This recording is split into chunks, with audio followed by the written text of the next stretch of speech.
we're operating on the basis of acquired prejudice. Okay? So, and Bhaktivinoda Thakur says in one place, he makes an interesting observation. He says that when we acquired the prejudice, it was without thinking. But when it comes time to give up that acquired prejudice, then we have to think about it for a long time. We're not, so many things we have to consider. They use a word in India, in Sanskrit, it's called sanskar. And sanskar is translated in different ways, but it means like mental impressions. Like a printing machine makes an impression, right? So what they mean by sanskar is we've lived many times and many life forms, reincarnation, all that, and each time you're getting one impression, another impression, another impression, another impression, and this is, you can say, clouding our consciousness. So when we try to reflect, like, who am I? What is my position in the world? Where have I come from? Where am I going? All these things. It's being filtered through the clouds of acquired prejudice or impressions.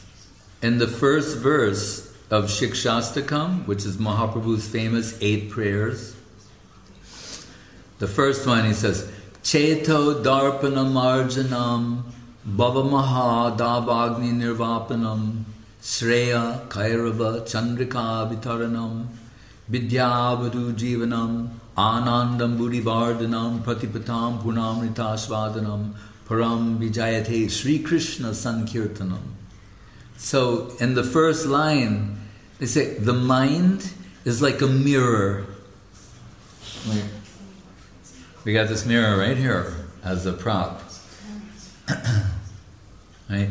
So they're saying a mirror, like this mirror, if we don't clean it, it will get another layer of dust, another layer of dust, and when it gets sufficiently covered by different layers of dust, you won't be able to see yourself reflected in the mirror. So in Bhagavad Gita, Krishna says in this one sloka, Yata Benal Garbas.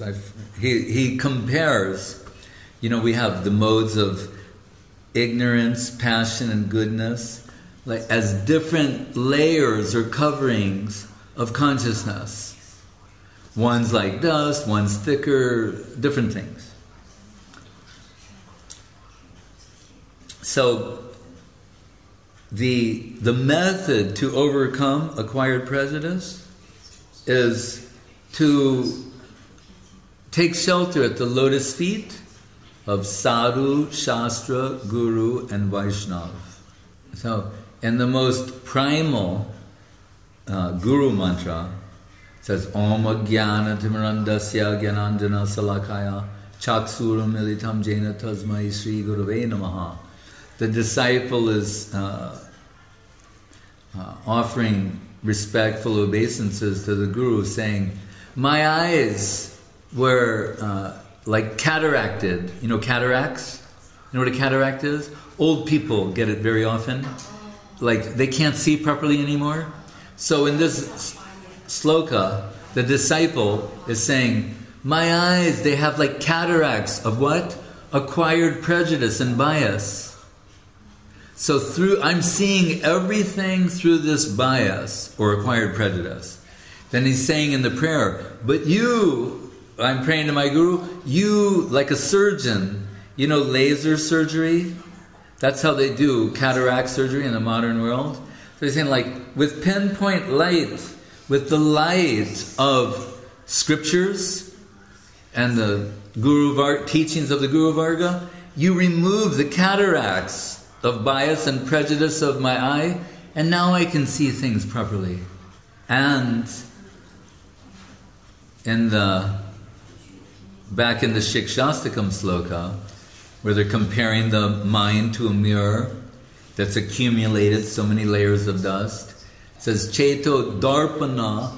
Darpan means mirror, Marjanam. And Cheta means consciousness. So he's saying the mirror of your mind, your consciousness, your way of seeing will be cleansed by chanting Krishna Nam under the direction of your Guru and Vaishnava.